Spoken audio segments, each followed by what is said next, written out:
did you get your start in the industry, though? Well, so I have to go all the way back. I actually started, for me, I was working so I grew up the son of a college, at that time, a college football coach. Uh, he was at University of Houston, was his first college job. My dad was at LSU, Tulane, hit a bunch of different jobs. So I'm a coach's son. And anyone who's a coach's son takes, great pleasure in being a coach. Not pleasure, but pride in being a coach's son. And so I always had sports in my background. I was always into broadcasting type of stuff. Like I always envisioned that for myself. I actually envisioned myself as a basketball player. That was my first true love, was basketball. And so I'd skip classes at Tulane and go to the gym and get a run in. Man, if we held the court, we held the court. And I couldn't get to sociology if we had a 4-game win streak going, I wasn't getting a sociology. Right. So basically, what happened was somewhere along the line, I just went and got into like the grind of a day-to-day, everyday job, and that's what it was. And I wasn't in sports. I always knew I was kind of supposed to be in sports. I always had that feel, that draw. I spent a lot of time reading, learning, just not intentionally memorizing stats, facts, all this and that. But it's just kind of what happened. And I was immersed in sports. And so I was working about a 60-hour-a-week job for not much money, and I quit and started my own company, which is actually a handicapping company, like picking winners for people. And I opened up, and I have to go all the way back just to kind of set this up.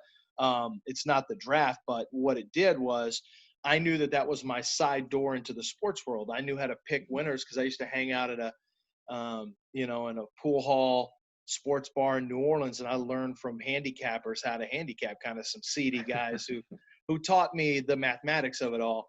And also the feel, handicapping is very much there's a feel for understanding value and being analytical. And so that was very important for me, because when I had to figure out the picture of team A versus team B with a point spread, that got me in the mode of being where you have to be objective. Like, you're forced to be objective. You can't develop a negative lens about a team, because you could end up losing money because of that. Right. So or at least for my customers. So what I learned was the ability to be objective, or try to remain objective every single time out. And that really helped me with my draft stuff. But for me, I then started creating my own NFL magazines, like preview magazines, and I would have my mom print them up. And then, because she had a printing background, I'd drive to Louisiana, where she was living at the time, and drive back with 300 magazines and go. And I'd sell little advertising to companies. I'd just go hustle. That helped me pay for the printout. And I'd go put a stack of 50 of them in sports bars around Houston. And so what I did was, my handicapping service, Pigskin Sports, was one of the prominent commercials in there. And so I got people to call, and I'd give them picks and things like that. Well, but this whole time I knew it was a side door into sports for me. That's what I wanted it to be. And I ended up getting on different radio stations or radio shows, just wrote letters, hustled, kind of pumped up my resume, made it sound a little better than it actually was, right. As much as I could. And I had a gift for that. Now, it was hard because initially it was, you're just very nervous the first time you do any kind of radio or television or anything like that. But I got used to it over time by doing these, this college football analysis, giving picks. Some stations would just want me to talk, like WQAM in Miami, just talk about the Dolphins. We're just going to talk football and just a little bit of handicapping, which is great for me because I could do that as well. And then from there, I impressed a local guy who ran the radio station here, a guy named Dickie Rosenfeld. And he asked me, he said, "Hey, if you want to come on and start doing a weekend show, I like the way you do your football picks and all that. Do you know other sports?" I'm like, "Yeah." Basketball was my jam back then. And, and the Rockets were in the middle of a run. And so, so I started doing weekend shows. So that's really how I got into broadcasting first. I started doing I was doing morning drive time radio starting in 97, where I was very young to be doing that. It was highly unusual. and I've been doing that ever since. Now, the draft stuff came in 2001, the year before the Houston Texans came.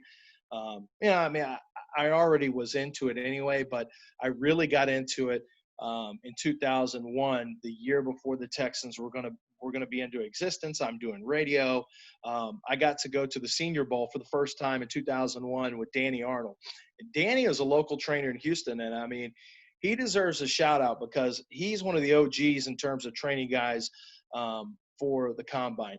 Danny has had, and these are guys that I've watched train: Charles Woodson, Peanut Tillman, Julius Peppers, Haloti Nada, Derek Johnson. I mean, real Wow. dudes. Yeah, and those are just some of them. I could keep on going on and on. Casey Hampton, Sean Rogers. So, I Mhm. mean, he trained some of the. He was one of the guys really doing it up. But then, eventually it ended up going into high end facilities and things like that. But Danny said, "Hey, why don't you come with me to the 2001?" To the Senior Bowl. Why don't you come check out the Senior Bowl? And I thought that'd be great. I mean, I kept up with the draft, not like I do now, but I went and I started. That's when I decided I was going to start my own. Well, I already had a newsletter going called A View from the Sideline, which was just a sports newsletter. But I really started hyper focusing on football and especially the NFL draft that January of 2001 after I went to the Senior Bowl.